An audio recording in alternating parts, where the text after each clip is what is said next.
So you have this really great idea and you want to start a business, but you're curious, is this really a good business to start?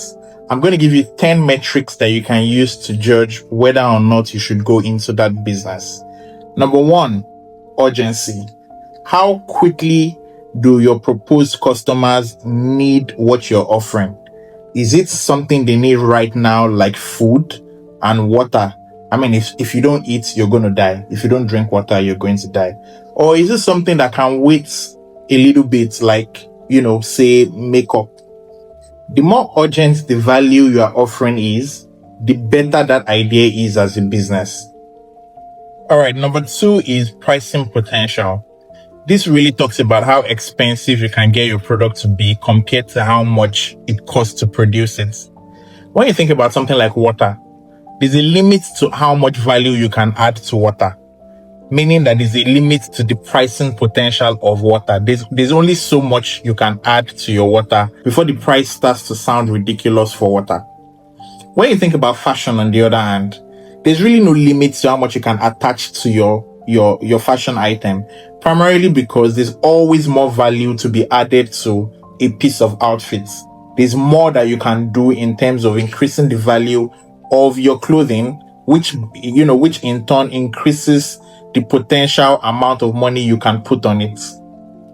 The more potential your product has when it comes to pricing, the better it is as a business. So number 3 is upsell potential.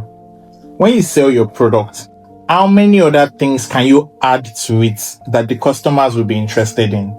For example, so when you think about a product like the iPhone, first, Apple sells you the iPhone. Then when you buy the iPhone, they offer you the Apple Watch, which is connected to the iPhone.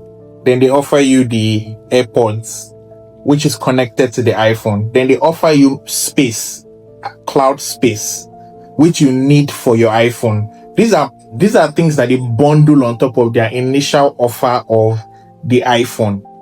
Now, the more things you can bundle on your initial offer to a customer, the better your idea is as a business. So another one is the market size. Now, this is very popular.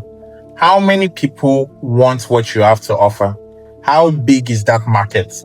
Are there a lot of people that want it, or are there very few people? So a good example would be, think about a space heater in Nigeria. There's not a lot of people who require heaters in Nigeria because Nigeria is generally hot. So the market for that product is incredibly small. In fact, it's non-existent. But now compare that to the market for air conditioners. Almost everybody in the country wants an air conditioner. The market is quite big.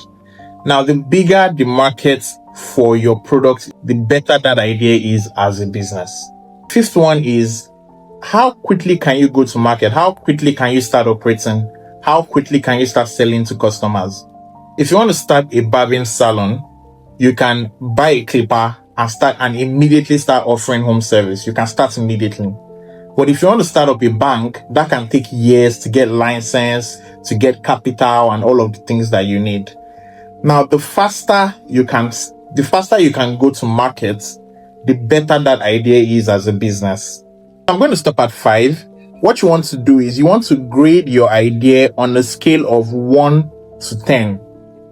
10 being it's a very good idea, and 1 being it is not so great. Of course, based on the parameters that I gave for each of the points that I made earlier.